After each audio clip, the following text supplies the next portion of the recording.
Hi. I thought I'd do a bit of a video on wood chips. Now, there is a sawmill not too far from here. I won't mention its name or where it is. In fact, I don't know the name of the place, just know where it is. Uh, and I just phone him up. Luckily, the guy speaks a bit of English, and I say, I'd want 20 bags of wood chips. What's the price? Now, it used to be 4 lev. It's about £1.60 at the time for a bag of wood chips, a fairly big bag, and that included the plastic bag. But I have to pay about 30 lev, £12 for delivery, and they come with a truck, dump it off. Now, the wood chips are good for several reasons. One is it's organic matter. Now, I doubt very much that they use preservatives on the wood that they're sawing because they're very frugal here. And only if you paid them would they give you something to coat the wood with to preserve it. So, with a bit of luck, it's all natural. And I have no way of finding out, but I think it is. So, the wood chips, well, they're not really wood chips so much as sawdust. When they plane wood or they cut it, they get piles of sawdust. All natural, I hope. And bags of it comes. Now, they put the price up. I think it's now, is it 6 or 8 lev a bag? And the delivery's gone up from 30 lev to 40 lev. So it's gone up a quarter. But, of course, so is fuel. And that has a knock-on effect. So they want to make money, and they know I'm a foreigner, and I'll pay for it. So the good thing about it is it saves me a lot of weeding, or it saves me a lot of money paying for somebody to weed for me. I put a coating of about 2 inches on top of the exposed soil, and any weeds that grow up, I go along and just pull them up. And they usually extend themselves because they have to grow above the sawdust to get some sunlight, so they're easy to pick. And I think that finishes them off, basically. Now, the bad side about that is you don't get the weeds with the flowers for the bees and the insects, but you don't have the weeds. Basically, that's it. So, after a while, the wood chips settle down. Once it's been raining, they absorb the rain. They settle down to what used to be a fluffy mass of sawdust, bits and pieces of wood, down to, a quarter of the size, and it becomes a mat on the ground. And weeds can't get through, which is great, because otherwise I'd have a jungle here within no time at all. Because there'll be weed seeds under there that just won't germinate because they haven't got the light. Or if they do germinate, they will be suppressed. The other good thing is, little by little, the microbes and the fungus and the worms will disintegrate the wood chips. And just naturally they'll rot and they'll be taken down into the soil, which will lift the soil naturally. So you've got the worms and the microbes and the fungus and whatever little creatures live in the soil that feed off decomposing wood, and they'll add to the soil. They'll take it down and it'll lighten the soil, and the soil will get richer. Now, people have said, oh, you shouldn't dig in wood chips, and I agree. Because if you dig wood chips in, you get they apparently soak the nitrogen up from the soil. So I just leave them on top. I don't dig them in. I just let nature take its action. Now, I do have chickens. I can put chicken manure on top, which is fresh nitrogen, basically, or I can leave it for a while and put the nitrogen back into the soil, which probably is a good thing. And I may well do that. But for keeping weeds suppressed and for absorbing water, they're great. So it's a mulch, virtually. 2 inches. When I have some, say, garlic growing that I planted in November, this time of year, March, April, they're quite high up, above the soil. So I could go around and cover the soil with sawdust and then water it. And the good thing about that, it will retain the water. Rain, if it rains, it'll retain the rain. And you don't have to water the plants so much. Plus, it stops and protects the soil from eroding and from growing weeds. Bonus. And over time, it goes into the soil and lightens the soil with organic matter. I have noticed that fungus has been growing where I've had wood chips, proper wood chips. Because the village, the mayor will, every so many years, he'll get a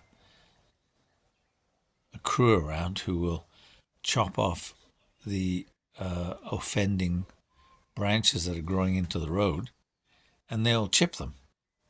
And I've paid somebody, I don't know, 8 lev, 4 lev, I can't remember now, to dump a whole load of proper wood chips into the garden.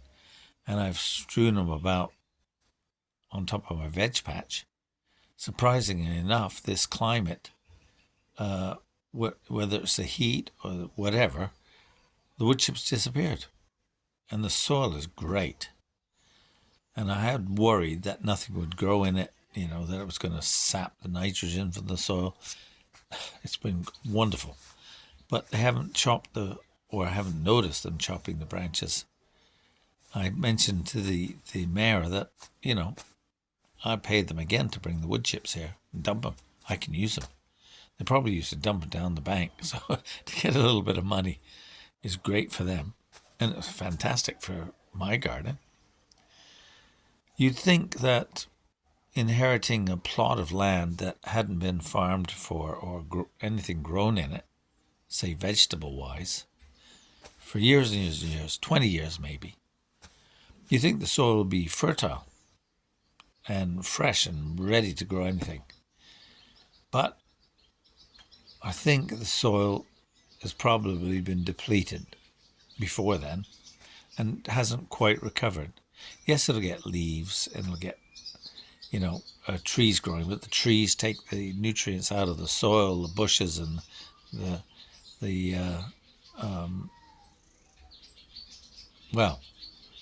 how can I say? The little saplings that spring out of nowhere from seeds that the birds have dropped. Not necessarily plants you want that spread underground, like hops. Hops in England, we used to want to have hops so you can make your own beer. Here they grow everywhere, but they're like a weed and they strangle everything with their vines. So you want to get rid of them because they grow underground and wreak havoc on your crops. Amazing, isn't it? What in one country is an asset can become a weed in another country that you want to get rid of it. But it has been a work in progress and has taken a long time to reclaim the land, to suppress the weeds, to get rid of the weed trees, I guess, that had grown, that are useless but take up space and spread. And you cut them down and you're digging the roots up and you're trying to reclaim your land so you can grow something in it. But you have to give more than you take out. So it's composting, it's any vegetables or banana peels or lettuces that are left over, any vegetables, any nutrients that you can, put back into the garden in the form of compost. In some people's cases, they bury it in the ground and hope it, as it degrades, it feeds their vegetables. In my case, anything that's edible goes in with the chickens and comes back as eggs. Or if the chickens won't eat it, it goes into the compost heap, which is growing mightily. But I save everything: branches, leaves, anything from the kitchen, anything compostable goes in the compost heap. But in Bulgaria, they don't think like that. I think because they had animals for thousands of years, in their houses, in their gardens. I mean, they'd have a pig for Christmas. That would have been with them all year. They would have a goat or a cow to milk. They'd have a horse for transport. They'd have chickens, obviously, maybe ducks, turkeys, all these animals and rabbits. And all the manure may be taken from the surrounding countryside, from the leaves and the weeds that they know that their animals will eat, and it's free. And a lot of effort, yes, but, well, turn them into leaves, so the leaves into eggs. And then whatever's left over goes back into their soil and makes it very nutrient rich, and they could grow anything in it. But recently, it's too much trouble to keep a pig. I have to muck it out. I have to worry about it getting out. I have to feed it. I then have to get it paid for somebody to slaughter it. I have to cut it up, preserve it. I can just go to the local slaughterhouse and buy a pig that somebody's produced in a factory. So they don't have pigs anymore. So they don't have the pig's manure.